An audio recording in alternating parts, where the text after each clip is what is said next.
Hai Sobat Cilik, dengan Bu Tata, sahabat yang menemani kamu sebelum tidur. Untuk sahabat cilik, jika ada permintaan mendengar dongeng lainnya, silahkan tulis judul dongeng di kolom komentar ya. Dan jangan lupa klik tombol like, share, dan subscribe ya. Selamat mendengarkan. Pendekar sebesar apel. Pada zaman dahulu, ada manusia mini yang hidup di negeri Jepang. Isumboshi nama manusia mini itu. Tubuhnya begitu kecil, hanya sebesar apel. Hal itu seringkali membuatnya rendah diri.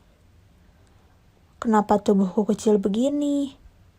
Keluh Isumboshi dengan sedih.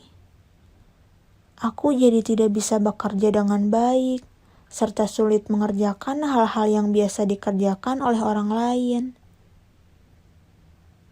Tidak perlu bersedih seperti itu, nak. Hibur kakek Isumboshi. Setiap orang memiliki kekurangan dan kelebihan masing-masing. Kau memang kecil, dan itu adalah kekuranganmu. Tapi kau juga punya kelebihan, yakni cerdas dan pemberani. Bukankah begitu? Isumboshi tidak berkata apa-apa. Ia hanya mengangguk-ngangguk mengiyakan ucapan kakek. Namun masih dengan raut wajah yang sedih, sang kakek tersenyum. Ia memahami kesedihan cucunya itu. Ia menepuk pundak Isumboshi lalu berkata, "Daripada bersedih terus, bagaimana kalau kau pergi ke kota saja selama beberapa bulan? Di sana kau bisa mempelajari ilmu pedang di perguruan kerajaan.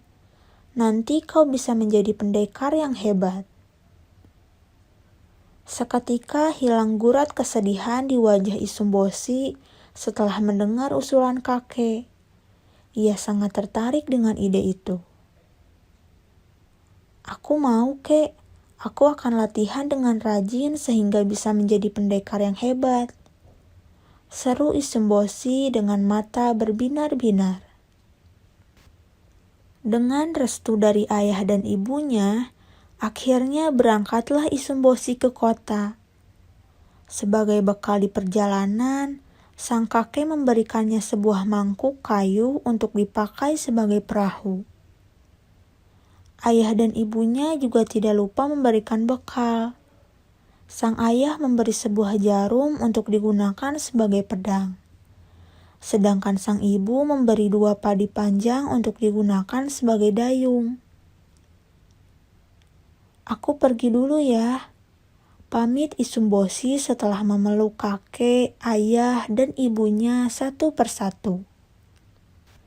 Ia berangkat dengan langkah yang mantap, hendak menyongsong harapan baru untuk menjadi pendekar pedang yang tangguh di negeri itu.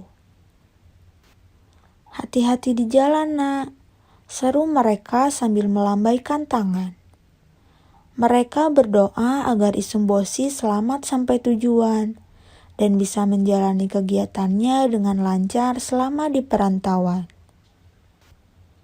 Dalam perjalanan itu, Isumboshi melewati desa yang porak-poranda. Rupanya ada raksasa jahat yang sedang berdiam di desa itu dan merusak apapun sesuka hatinya. Isumboshi tak sampai hati membiarkan kekacauan itu. Ia bertekad untuk melawan sang raksasa demi menyelamatkan warga desa. Isumboshi bergegas mendatangi sang raksasa. Ia langsung menyerangnya dengan cara menancapkan senjatanya berupa jarum berkali-kali ke tubuh raksasa itu. Ia betul-betul manusia mini yang pemberani. Gerakannya begitu lincah saat menyerang si raksasa. Karena tubuh Isumboshi begitu kecil, si raksasa tidak bisa melihatnya. Ia hanya bisa mengaduh kesakitan tanpa tahu siapa yang menyerangnya. Isumboshi terus menyerang si raksasa secara bertubi-tubi. Beberapa lama kemudian, Raksasa itu pun roboh dan tidak bisa bangkit lagi.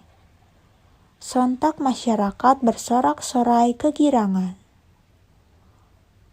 "Hore, raksasa sudah mati, kita sudah aman," seru warga desa. Mereka begitu riang gembira.